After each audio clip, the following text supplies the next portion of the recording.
here on the hill. I want everybody to welcome a wonderful artist, spokesperson, is going to come out and tell us about what Juneteenth is all about. Some of us know a little bit more than others do.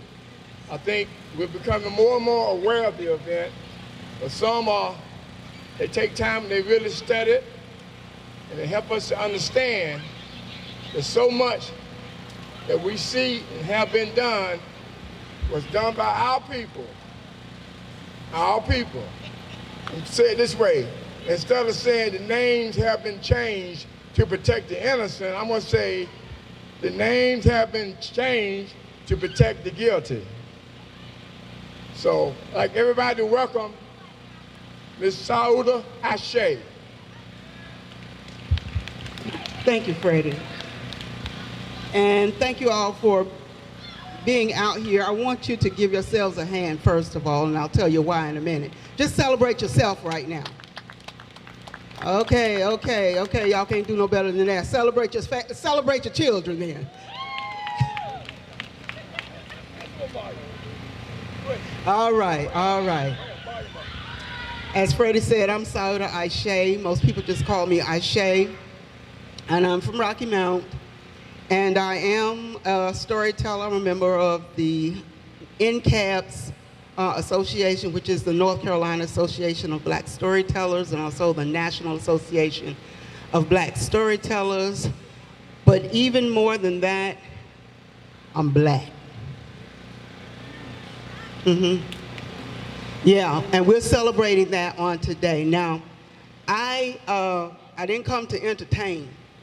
I came to celebrate, and I came to talk, and I want to talk from a perspective that we all are familiar with. But before I get started with that, I want to tell you a little short story, okay? This story is about a man who had 4 sons. He was a great hunter. He's very celebrated. Let me step out a little bit. He's very celebrated in his village. Wonderful father, dutiful husband, community activist. He was all that in a bag of chips. And his sons loved him very much. He took very good care of his sons. Taught them the way of manhood, showed them what they should and should not do. And they were grateful and thankful for that. One day, this man left home. Remember I said he was a great hunter.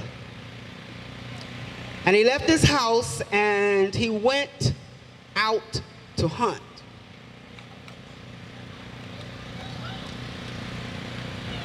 It wasn't unusual for them to stay 2 or 3 days on a hunt. But his 3 days turned into 5 days. And his 5 days turned into 7 days.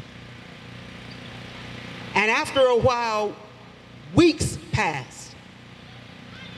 And no one had heard hide nor hair of this noble husband, father. This is Father's Day weekend, right? So we're celebrating fathers, but we're also celebrating us. And so this man stayed gone 1 week, 2 weeks, 3 weeks. Now his family is really worried. But nobody asked the question. They just went on about their daily occupation, doing what they do. Finally, his youngest, his baby boy, said, "Where is my father? Where is my father?" Well, the other brothers echoed, "Yeah, where is Dad?" And so they decided to go out to look for their father. And they went all of the usual places that the father would go to hunt, and they could not find him anywhere. And after about a day, they came upon a heap that was crumbled up on the ground. Leaves around, little sticks built up around. And as they got closer, they recognized that heap to be their father.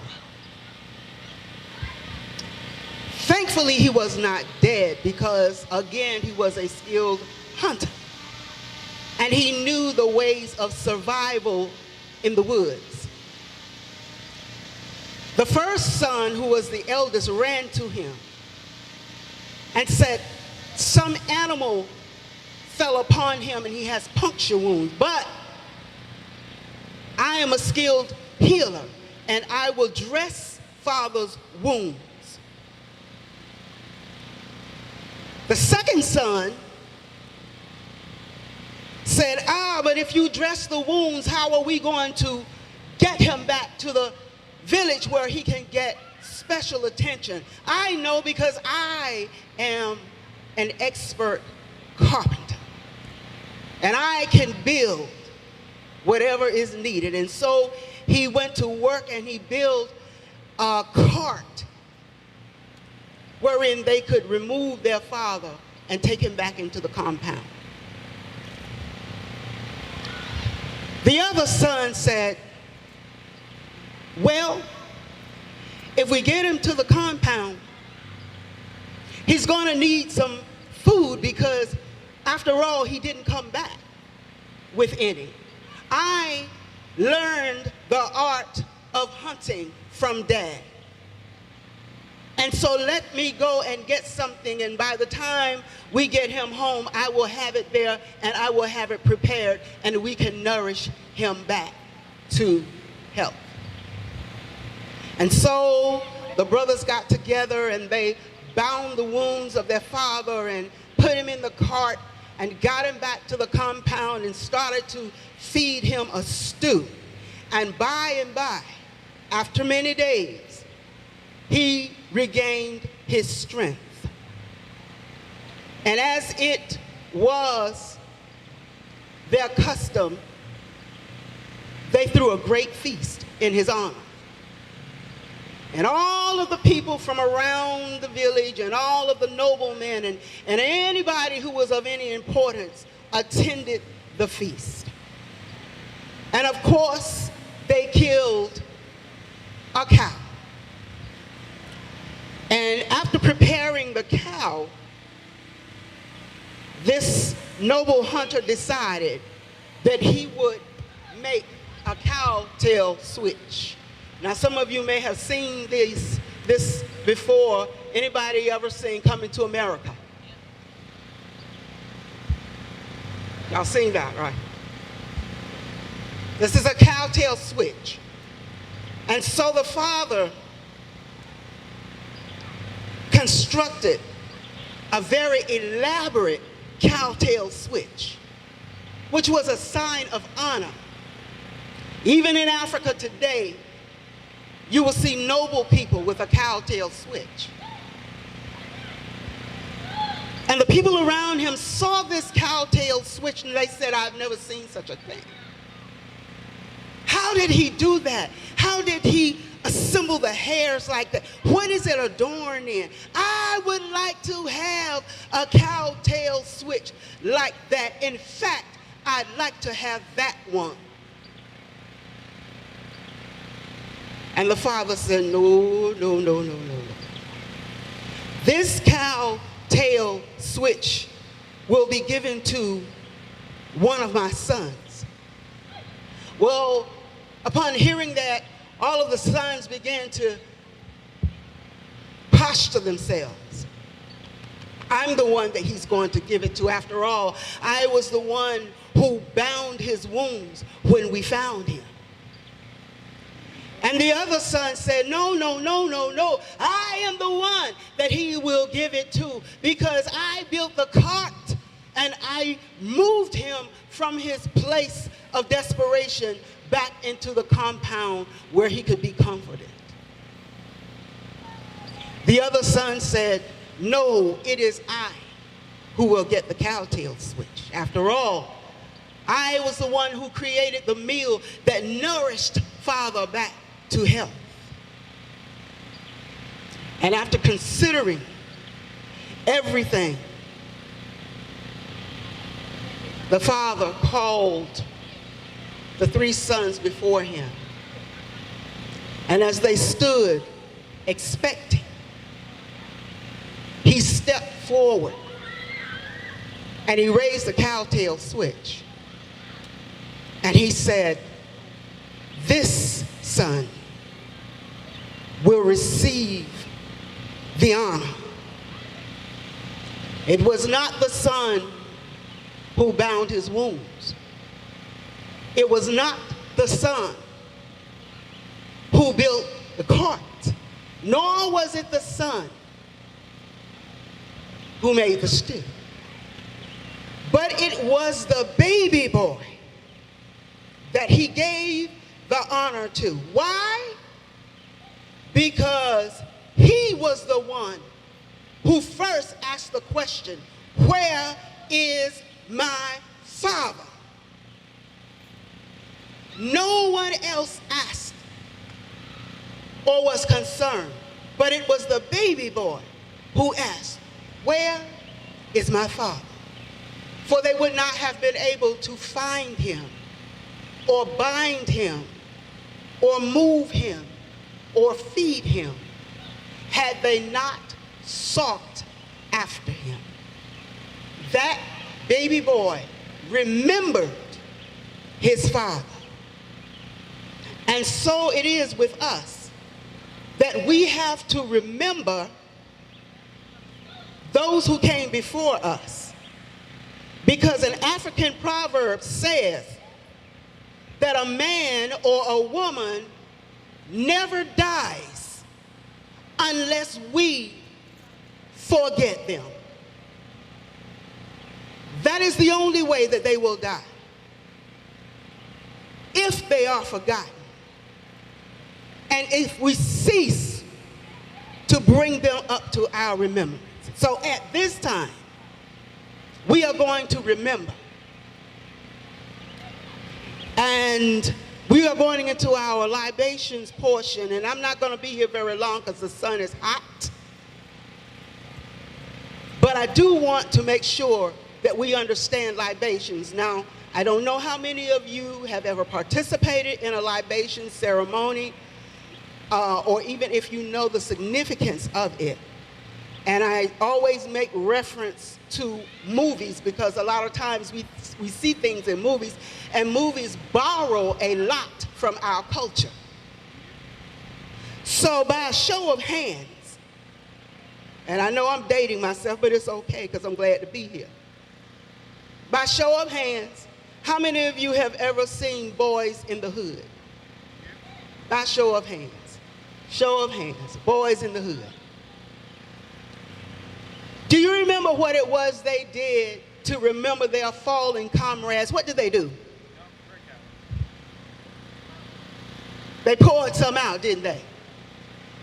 That is what libations is all about, unless we believe, as the colonizers have tried to make us believe, that it is some type of voodoo, hoodoo, witchcraft, something that is not of God. It is very much of God because they practiced it in the Bible. Whenever they got to a place where they wanted to erect an altar or make remembrance of a forefather, they recognized them with the pouring of libations. So at this time, we're going to do that. And in order for me to do that, I will need, because I never stand pouring libations alone, I will need a young person standing up here with me. I will give you time to come. Somebody needs to be voluntold. Young, that's a young 8, 9, 10, 11, 12, 13.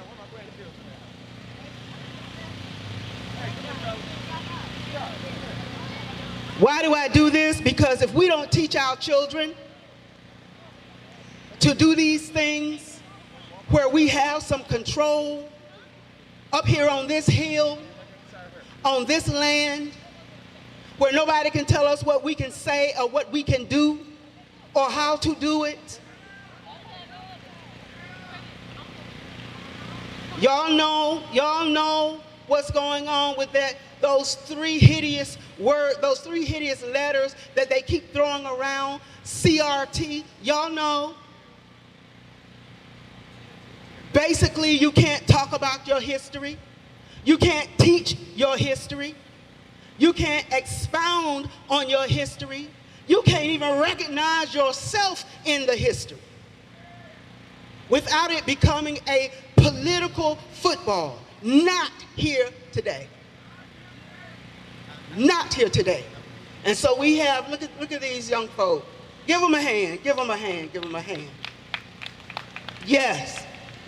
So young people, this is what we're going to do. I want you to stand out here just a little, stand right across here. I want you to line up all the way across. Come on down. Come on down. Very good. Very good. We have two in the back. We need one line.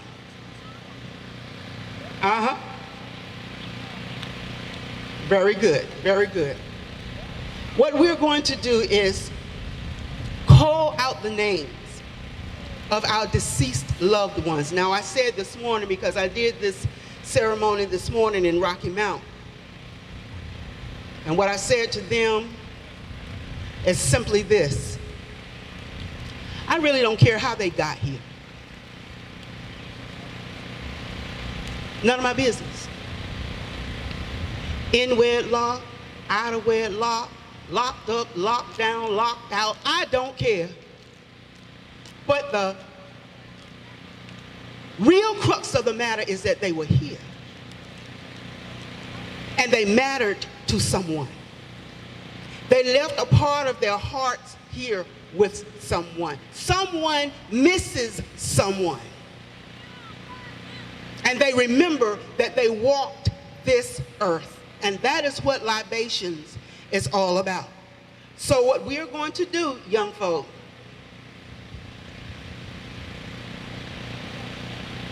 we're going to call out some names, okay? Who's the youngest? How old are you, baby? 7? Okay, beautiful, beautiful. And you are, I'm assuming, older than 7, okay? What I'm going to do is I'm going to give you the water, okay? Now, I want you to repeat after me. Look at me. I want you to say this: Eshè. Say it loud. Eshè. Okay, when you're on the playground playing, how loud do you scream? Let me hear. Eshè. Very good. That's what I'm talking about. Can we do that? 1, 2, 3. Eshè. Thank you. That's what I'm talking about. Every time you hear somebody call a name, you will pour the water and you will yell what? Eshè. Very good. Y'all got it? Got it. And that is for you too. Every time a name is called, I want you to say Eshè and say it loud enough that they can hear you. Eshè simply means so it is. So it is. Okay? And so I'm going to start it off by calling the name of my own father, who is Frank Allen. Eshè. All right, now let me hear some names.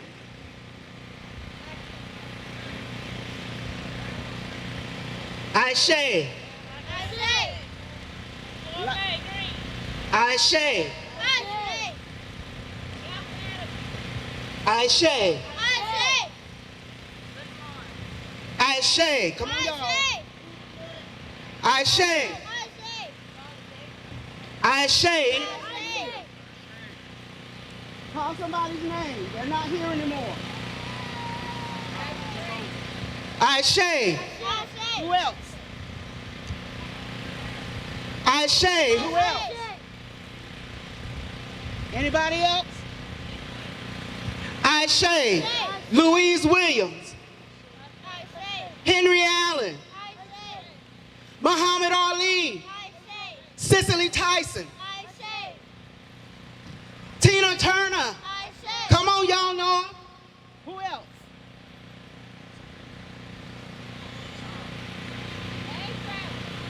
Eshè. All right, all right. Keep pouring, keep pouring. And so we remember the names of these people. We remember the names of these people. Why? Because these are the people upon whose shoulders we stand. We didn't get here by ourselves. We didn't get here because we were so good, so smart, so talented, so self-sufficient. Didn't need anybody's help. That's not how we got here. But we got here because somebody worked from sun up. Who said that? Say it again, baby. Sun up to sundown. Eshè.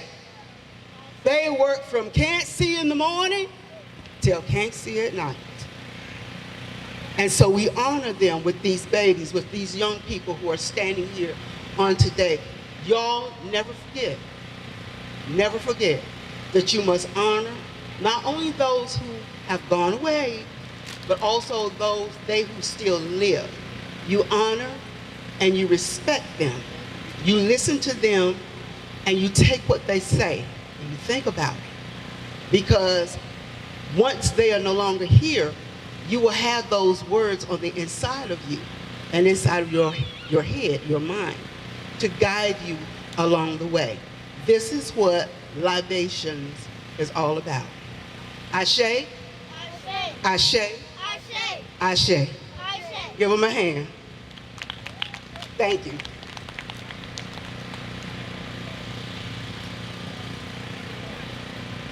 Okay.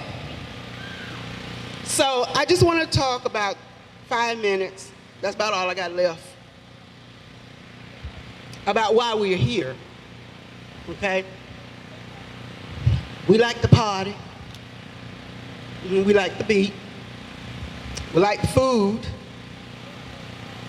Okay? We like all of the trappings of celebration. Okay? But we have to know why we're here. We have to understand how we got here. Because let me tell you something. Right now, all over this country, there are Juneteenth celebrations happening. Okay? And with those Juneteenth celebrations happening, there's a lot of money flowing. Money that did not flow before. There's a lot of money flowing. Why? Because Juneteenth now is a national holiday. It's a federal holiday. And so with federal holidays, federal monies are released. You get it? So gatherings like this is very important because you don't have money coming from somewhere telling you what you have to say and how you have to say it. Now, I'll share this with you. In Rocky Mount, we're coming up on our 20th year of celebrating Juneteenth, and we started, obviously, celebrating it before it was declared a holiday. How did that happen? 2004, sitting in a poetry cipher. Y'all know what that is? A poetry cipher? Okay, great. Sitting in a poetry cipher, and a lot of young people were in there. I was the eldest person in there, so I, by default, became the elder. And they were going on, and they would meet every weekend, every Sunday evening. One Sunday evening, one of the young ladies who was actually head of this group that she had, she said, "We're tired of doing this." Well, I said, "What do you mean tired?" She said, "We want to do something else. We want to do something more. We want to make a difference." I said, "Well, what do you want to do?" "Well, I don't know." I said, "Well, have you ever heard of Juneteenth?" "You know, what is it?" I said, "I'm not going to tell you. Go research it. And when you research it, when we come back next Sunday, Tell me if it's something that you think that y'all would like to spearhead. And so they went home and they researched it. And when they came back that Sunday, they almost knocked me down. This is it. This is what we want to do. How do we do it? How do we go about it? Okay. So let's back up. And so we began the process of creating a Juneteenth committee, Juneteenth board, and the whole 9 yards. And here it is 20 years later. And Rocky Mount Juneteenth is one of the largest Juneteenth celebrations on the East Coast. Why did I say that? It's because sometimes when you have a good thing going and people who have more resources than we have want to become partners. And when they become partners and they start pushing in a lot of money, sooner or later things change and you don't have as much say-so as you used to have. Do not let that happen here. I gather that this is mostly family and friends. Do not let it happen here. Brady said it will not happen here. Eshè, it won't happen here, okay? Because y'all have a beautiful place here to do this, and it can only grow and get better if you nurture it. How did it start? Of course, it started across the Atlantic. Now, I know y'all seen Roots, right? Y'all seen Roots. Contrary to popular opinion, they did not swoop into the village and throw a net across the village and scoop up some Africans and said, these are the ones we want. We're taking them back to the United States to work in the cotton fields. That's not how it happened. It was very strategic.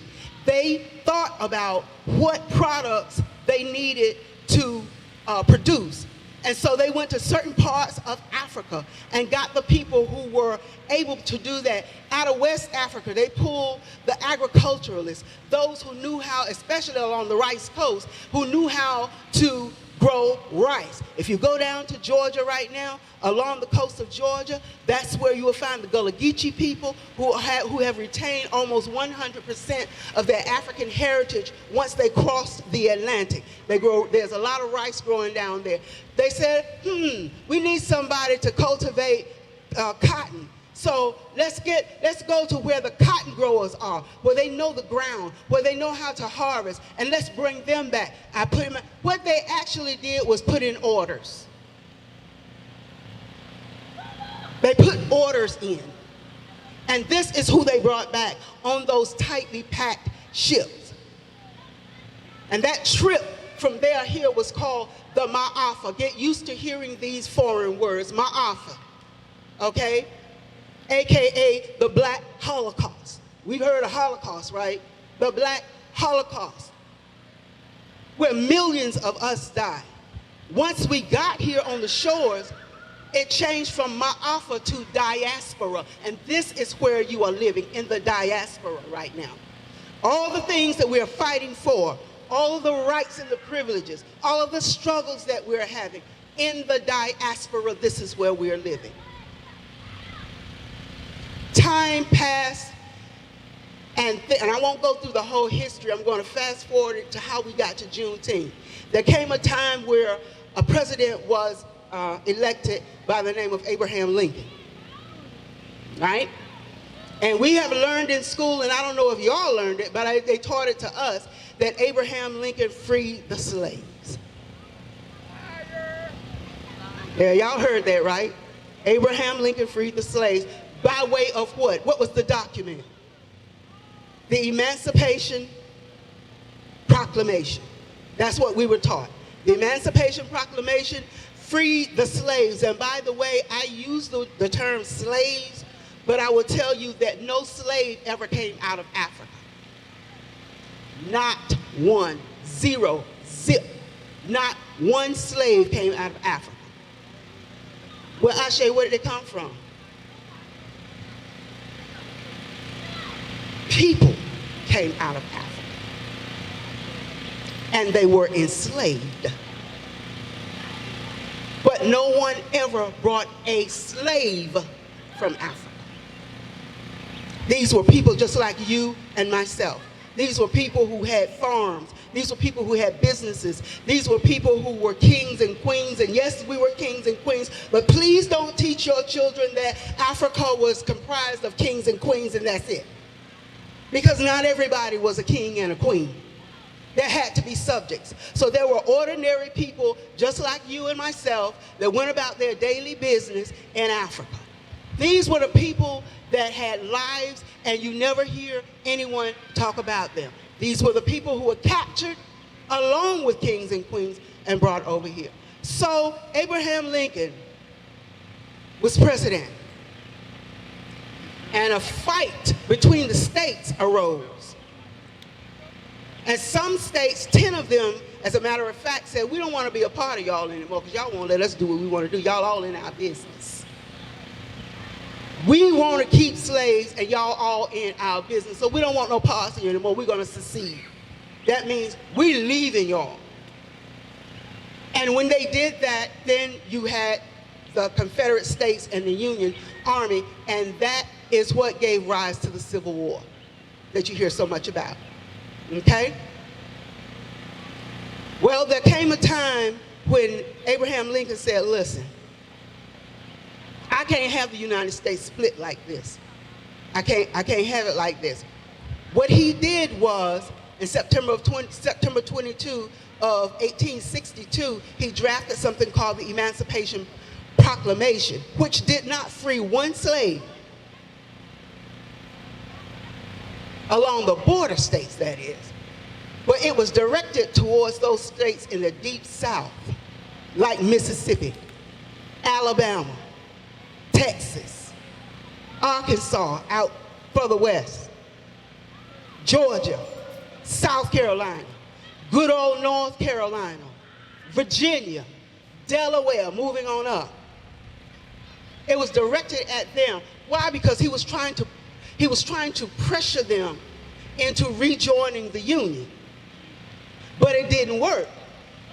And so what he said to you, if you don't rejoin the Union and get rid of this Confederate stuff, I'm going to take your slaves and I'm going to take all of your finances with it. So this is your chance. Well, they didn't believe it, obviously. Now, I'm going to pause right here for just a second. How many of you attend watch night meeting? Who goes to watch night service? You know when watch night service is, right? December 31st. Stay in church all night, pray, sing, and watch the new year in, right? At least that's what we think we're doing. Abraham Lincoln said, since y'all not going to do what this emancipation said, I tell you what I'm going to do. On January, the first day of January in 1863, we're going to enact it. So what they did was they sat up all night long waiting for the word to hear whether or not they were free. That's where watch night meeting came from. It didn't start off as a Christian thing. It started off as people sitting up waiting to hear whether or not freedom had come. Didn't come, but later on, with the 13th Amendment, they were able to free everybody who was held captive in any part of the United States. And in Galveston, Texas, here's where you get your Juneteenth. In Galveston, Texas, General Granger and some of his men rode into Galveston and said, I'm paraphrasing, what are y'all still doing here? What are y'all still doing here? Y'all free. Why are you still here? I was joking with my friend over there. I said, you know, sometimes we can be a little sluggish about doing things that folk ask us to do or acting on information, but I just can't imagine in my mind when he said, y'all are, he didn't even get free out. They were gone. Now, they didn't know where they were going, but they left. Some of them stayed and they wish that that's where you get your sharecropping, but I'm not going to go into that part of it. So now here we are celebrating Juneteenth that was started in Galveston, Texas. And remember this name, Opal Lee. Go home and look her up, or look her up on your phone. Opal Lee. Opal Lee is the grandmother of Juneteenth. They've given her that name because she was fighting for Juneteenth to become a recognized federal holiday long before we even started celebrating it up this way. She was fighting for that. Opal Lee, that is her name. So here we are right now, and we're celebrating Juneteenth. We know where it came from. We know the history of it. We know the why, okay? Well, what do we do about it? One of the things we do about it is what you're doing right now. Gather. You gather. Gather with your families regularly. Gather with them. Talk to them. The young people, talk to them and teach them. Mend fences. What I mean by that? Stop walking around holding grudges against your family members. Stop walking around holding grudges against folk, because we need what is called cooperative unity. That means I may not agree with everything you do, and I may not agree with everything you say or how you do it or your opinion, but for the good of the whole, we're going to work together on this thing. Operational unity. Stop being mad at folk for years after year after year after year after year. Sometimes it's like the Hatfields and the McCoy. Don't even remember why. Just mad.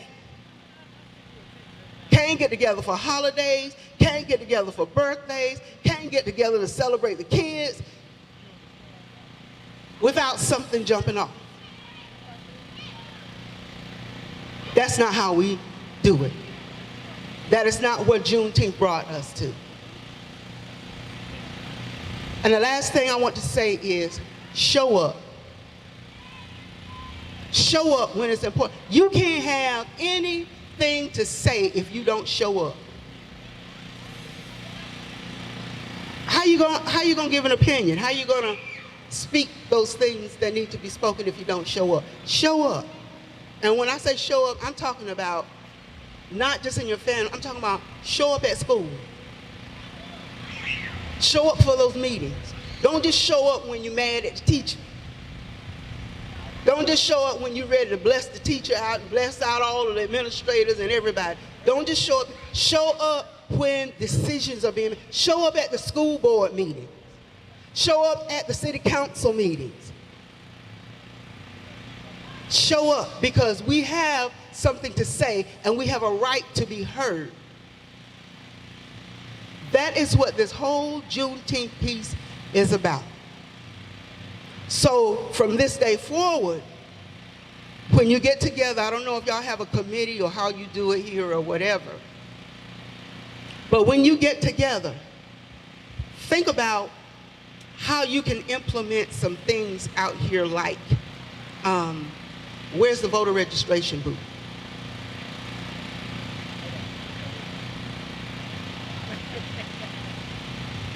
Where's the voter registration booth out here? Where's the nonprofit organization resource booth?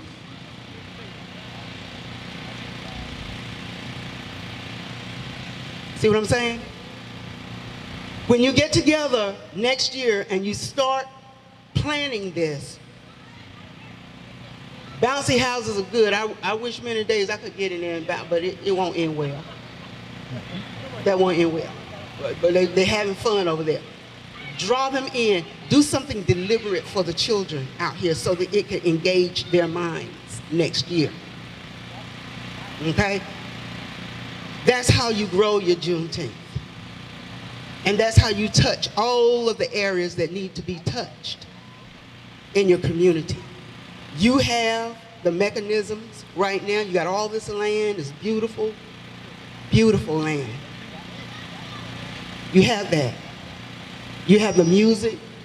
excellent musicians out here. They're going to take you, as soon as I give up this mic, which is right now, they're going to take you somewhere with that music. They have food out here, I guess. Food out here, they're going to feed you. All of those go into the Juneteenth. But please do not neglect those things that go to the building of your community. And your community doesn't necessarily have to be Franklinton. Your community in your family, or your community in your neighborhood, okay? So next year, when I come back, I might not have anything to say, but I just want to come back and see. I want to see all of the other little mechanisms that you all have put in place so that you all can do what you have to do. Because I'll tell you what, those rights that we're taking for granted, somebody else is taking as we speak, and we're not going to allow that to happen. So I want everybody to say all together, Happy Juneteenth. Say it again, Happy Juneteenth. All right, thank you so much. And I want to know why you want to play on me. Why you want to play your games on me. Why you want to play? Why you want to play your games on me. Why you want to play on me. Why you want to play your games on me. Why you want to play. Why you want to play your games on me. Just tell me why. Just tell me why.